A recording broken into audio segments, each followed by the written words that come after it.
David Goldman has waited 5 long years to be reunited with his son. I got to think he didn't intend for it to happen, play out at least the way it did. Very traumatic scene there. The word is he's not very happy about it, because you can take a look at this. The scene outside the U.S. consulate in Rio de Janeiro was far less joyous than a lot of people had expected. Sean Goldman, that 9-year-old, clutched his stepfather as they made their way through the streets of a massive crowd of photographers and reporters as Sean's father was waiting inside. And then about an hour later, an SUV and a van pulled out of the garage, believed to be carrying the Goldmans to the airport. We want to get right to NBC's Jeff Rawson. He is in Rio this morning with the very latest. Jeff, good morning.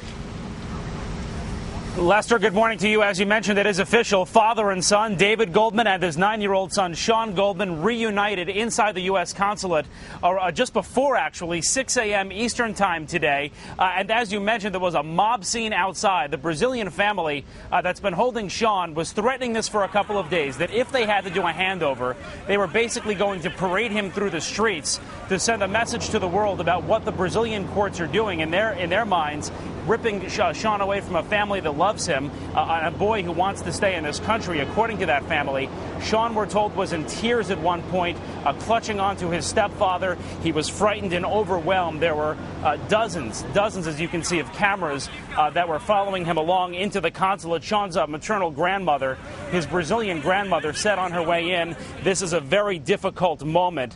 Sean was wearing a gold shirt with the Brazilian flag on it and Olympic rings underneath. He wheeled his own luggage, and then came the handover behind closed doors inside the U.S. consulate. David Goldman and Sean Goldman reunited together.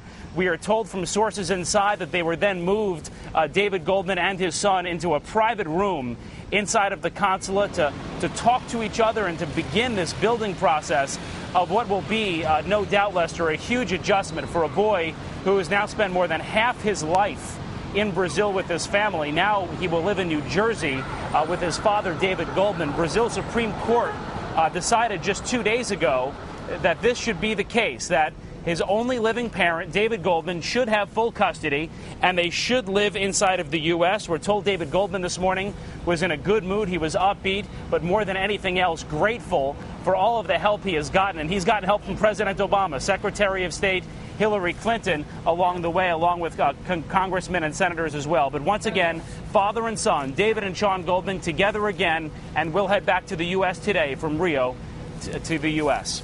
Lester? What an amazing scene there in Rio this morning. Jeff Rawson, thanks. All right, thanks so much. New Jersey Congressman Chris Smith made the trip to Brazil with David Goldman. He joins us now by telephone. Congressman Smith, good morning. Good morning. We are en route, and there's a TV helicopter following us, we are en route. You are en route to what, Congressman? The airport. We're en route to the airport. So you're en route to the airport to try to leave as soon as possible, is that correct? Say again? What time do you think you might be leaving Brazil? Shortly, ASAP. Okay. My understanding is you were there during those moments when David Goldman was able to be reunited with his son. Yes.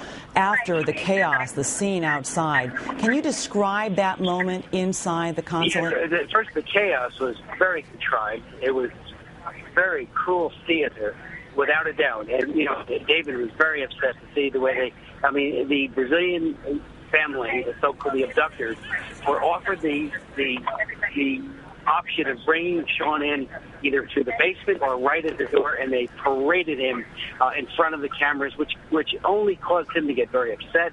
But frankly, he is calm. He has been smiling. They've been talking basketball again, just like that first visit that he had when I was with him back in February. I've asked the nurse that has been there. She said that he's well adjusting. So, there's going to be some moments, but David is absolutely thrilled, but his whole concern, as it has been throughout all of this, is to just love his son and get him home back to New Jersey and out of the abductors' hands. What about, as we saw from that theater, that was just above and beyond. It was awful. And what about given the circumstance of that, of how Sean was delivered, and also this letter that was written by Sean's grandmother saying that Sean was sad and did not want to go. I'm wondering if you saw any evidence of pain in Sean, not wanting to release his stepfather, not wanting to leave Brazil. Did you see any evidence to support the grandmother's claim? No. Matter of fact, just the opposite, because as he got into the car, you could see that they're already adjusting. There's going to be some periods, I'm sure, but it was not right the way they handled this. But David has handled it superbly, and as a father, he's truly protecting his son. Are you saying that the family, the Brazilian family, had another option? It's clear that they had another option. They could have brought Sean around in a more private way. Is that what you're saying? Yes, they were offered that option, and they could have come in very quietly and discreetly through the basement and of the consulate. I'm actually going through a customs check. Right. So it sounds yes. It sounds as though you're about ready to leave. Can you tell us about what time you plan to leave Brazil? I understand. I'm gathering you are with Sean right now and David. Yes, I am. A couple feet away, and his attorney, Ricardo. Right. What time do you plan to leave? Very shortly. The time is ASAP. And what is David saying to you? Describe what you're seeing now with David and Sean. Well, he's very protective, and it's very obvious that he's going to make sure that his son is covered with love and nurtured. I'm in there too. Mm-hmm. So he's handling it very well, very maturely. Unlike the abductors.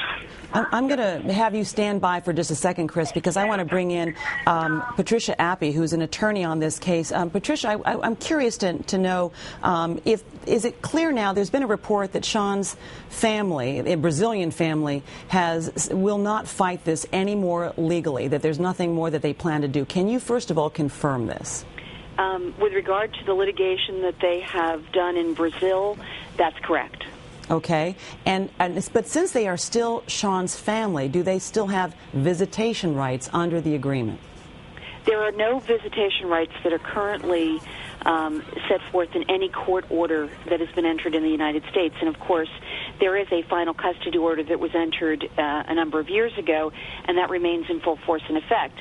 However, we've said throughout that we will work with the family in Sean's best interest to make arrangements for access based on the recommendations of a mental health professional and, of course, based on David's leadership and his direction to us. And can you shed any more light on why the Brazilian family, from what we're understanding, made the decision to bring Sean to his father in a public way versus choosing a more private option? I'm certain that you were involved in these negotiations. The offer was made, as Congressman Smith indicated, to provide them a number of opportunities for a collaborative, discreet way in Sean's best interest to accomplish the handoff.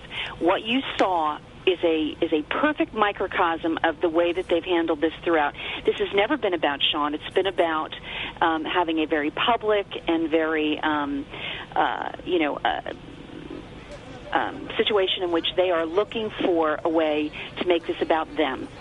This should never have happened. This child should never have been placed in the position of being in any way concerned or scared by the crowds and the whole theater that went on. And that's all it was theater. There was no reason for it whatsoever. Congressman Chris Smith, you've been with David Goldman in this battle that he's been waging for years, really virtually since it began. What do you want to say in terms of what he's going to do to make this transition okay? I mean, a lot of people are worried about this boy. He started to do it. It's very clear. They had some alone time in the consular office. Like I said, they were talking about basketball, and Karen, who's one of our consular affairs people, came out and said, it's like that first visit.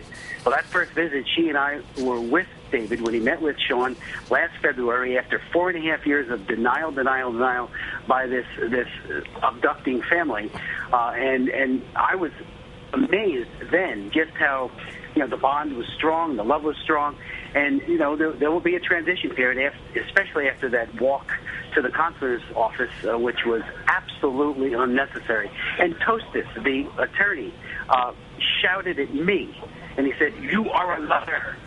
With his eyes bulging. I mean, this is the kind of oppressive situation. He said that to me as I got in the elevator.